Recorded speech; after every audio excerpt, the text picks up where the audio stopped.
telebisyon. Pinoy Big Brother Celebrity Edition 2. Pagbalik ng bahay, kinausap ni Kuya sina McCoy, Riza at Victor. Alam ko, hindi naging madali ang inyong sakripisyo. Pero sa kabila niyan, ay ginawa niyo pa rin. Kaya, in behalf ng pamilya ni Jerry, ako ay nagpapasalamat sa inyo.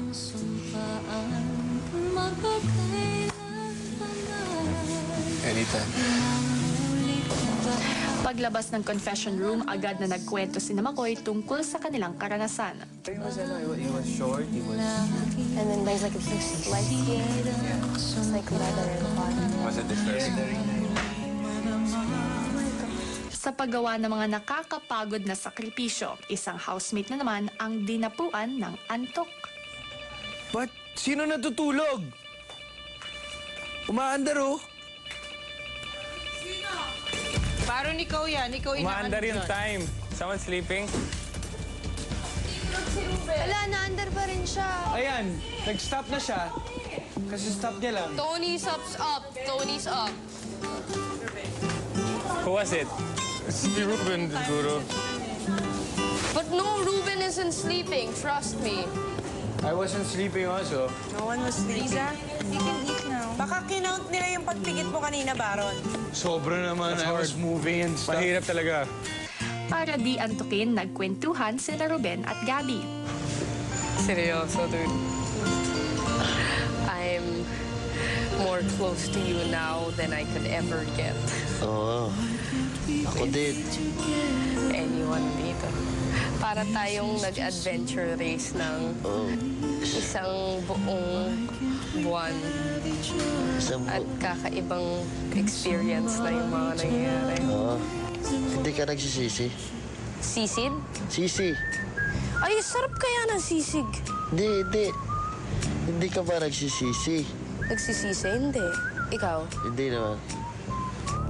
Si Baron, kinausap naman ni Kuya. Handa ko na. Gagawin ko, sisindihan ko tong kandila na to at kailangan makapatak ako ng 100 luha ng kandila sa likod ng kamay ko. So, dito yan. Bob starts We have to count it. Yeah.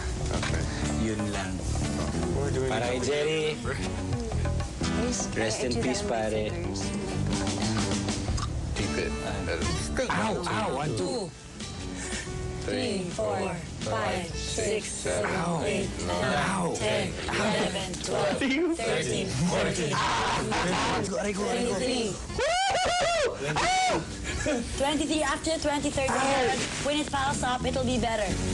28, 29, 30, 31, 32, 33, 34, 35, 36, 37, 38, 39, 40, 41, 42, 43, 44, 45, 46, 47, 48, 49, 50, 20! 1, 2, 3, 4, 5, 6, 7, 8, 9, 100!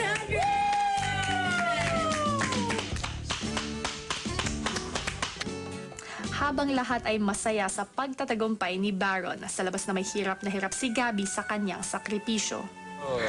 Ano ba naman ito?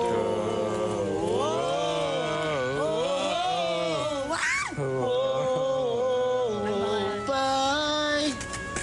Sa kabila ng... Matapos ang lampas 6 na oras, naubos na rin ang kandila, hudyat ng pagtatapos ng sakripisyo ni Gabby at Ruben. Pagpasok ng bahay, inilabas na rin ni Gabby ang kanina pa niyang kinikimkim. Dude, nababastusan ako. Wala lang. Hindi man lang niya ako kinausap. Hindi man lang niya kami kinausap. To say it's finished. Tanggal na lahat. Hinihintay. Kanina ko pa kinakausap. Parang are we done? Are we done? Wala lang.